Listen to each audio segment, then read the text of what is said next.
What's up? Liz Wilcox in the house. Hey. This is episode 164 of the Email Sound Booth podcast. I'm so excited to be back. I know you don't care, but I have been on hiatus for about 4, maybe 5 months. But I'm back, baby. And as you can hear, you're hearing my voice, right? So let's talk about it. Let's talk about my voice. Let's talk about your voice. This is how to infuse your voice into your email marketing, into your newsletters, into your sales letters. Okay. So this question I asked my audience because that's something you should do all the time when you're creating content.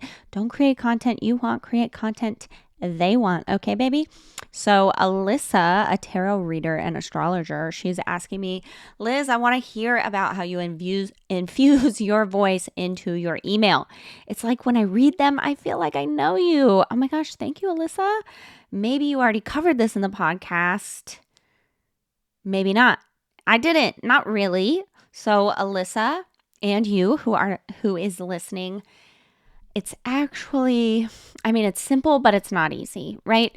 So first and foremost, you got to have a crazy amount of practice, right? The same way that I feel comfortable hitting record on this. I haven't recorded in 4 or 5 months. There is like an Amazon box in the background. I got a box spring in the background if you're watching on YouTube. And I literally just noticed it. But that's because I'm so comfortable being on camera. I'm so comfortable hitting that record button, because I've had crazy amounts of practice. And so when it comes to using your voice, injecting your voice, don't overthink it. Just start writing. The same with video, just hit record. If you go back to episode 1, 2, 3, 4, 5, they're probably going to be a little more awkward than I'm being right now, right? And I had those much more scripted. So you just need a crazy amount of practice. Email at least once a week, my baby. Please, Alyssa, friends, email at least once a week. Get that crazy amount of practice. I have been writing a weekly newsletter or more for almost 10 years. So of course, Alyssa thinks, when I read it, it feels like I know you, right? Because I've had so much practice. Also, I assume a lot of things about my reader, about my subscriber. I do not assume that I have to win you over. I assume you're already won over, baby. I've got a landing page. We've got an episode somewhere about, the things your landing pages need. Definitely go to YouTube to my channel. You can use the little search bar in my channel and type in landing page. That'll pop up right up, or we'll put it in the show notes. Patricia, are you listening? Put it in the show notes. Somebody email if it's not in the show notes. Anyway, I assume you already like me. I assume I can be myself. I assume that I don't have to put on a mask for you. I assume that you're basically on the edge of purchasing any and all of my products. Or I assume you are a diehard email marketing membership, lifetime member. You love Liz Wilcox. Liz Wilcox loves you.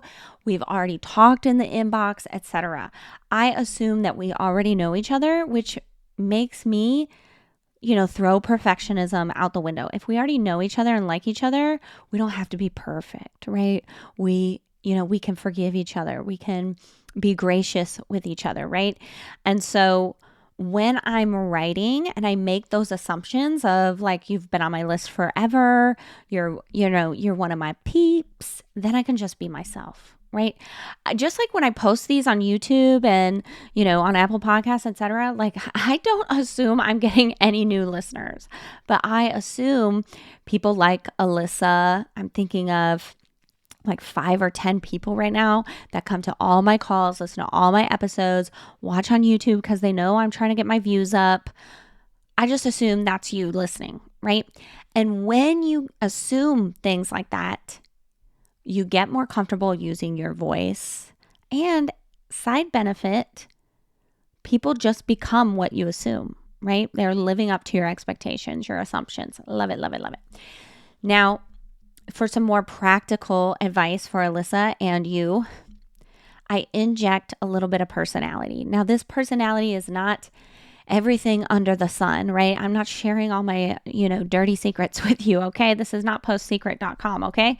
But my personality, if you're watching this right now, oh my gosh, I just realized I don't have a headband on. Oh, my work uniform is not on, but I am wearing NSYNC. I've got NSYNC in the background. Let me move my camera here. You can see my calendar in the background, which has, this is the big ass calendar by Jesse something or other. I don't know. We'll put our affiliate link in the show notes as well. But you can see with the calendar in the background, I'm obviously a very organized person. I share that in my emails as well. I share that I love hip hop. I love NSYNC, Fresh Prince.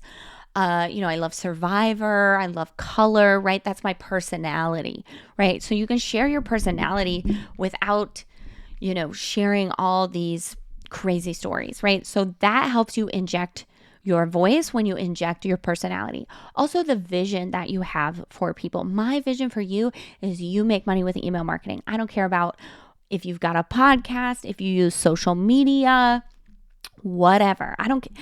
Honestly, I don't care if you write daily emails or once a week, right? I just care that you are making money with email marketing, right? And so I share that in my emails. Not every email, but it is very obvious to my readers. Now, when you share your vision, you can't help but share your voice, right? You can't help but share that vision in a natural way because you're so passionate about it, right? And then the last thing, and it's very much in the same vein, is share some of your values. I believe in inclusivity. I believe in simplicity. I believe in making mistakes, right? Saying and sharing those values, I can't help but say it in a way that projects my actual voice. All right, so let's recap here. Personality, vision, values, put them in there, right? Just make assumptions about your reader so you can throw perfectionism out the window. Make an assumption that they already like you. Make the assumption that they want to read every word you say.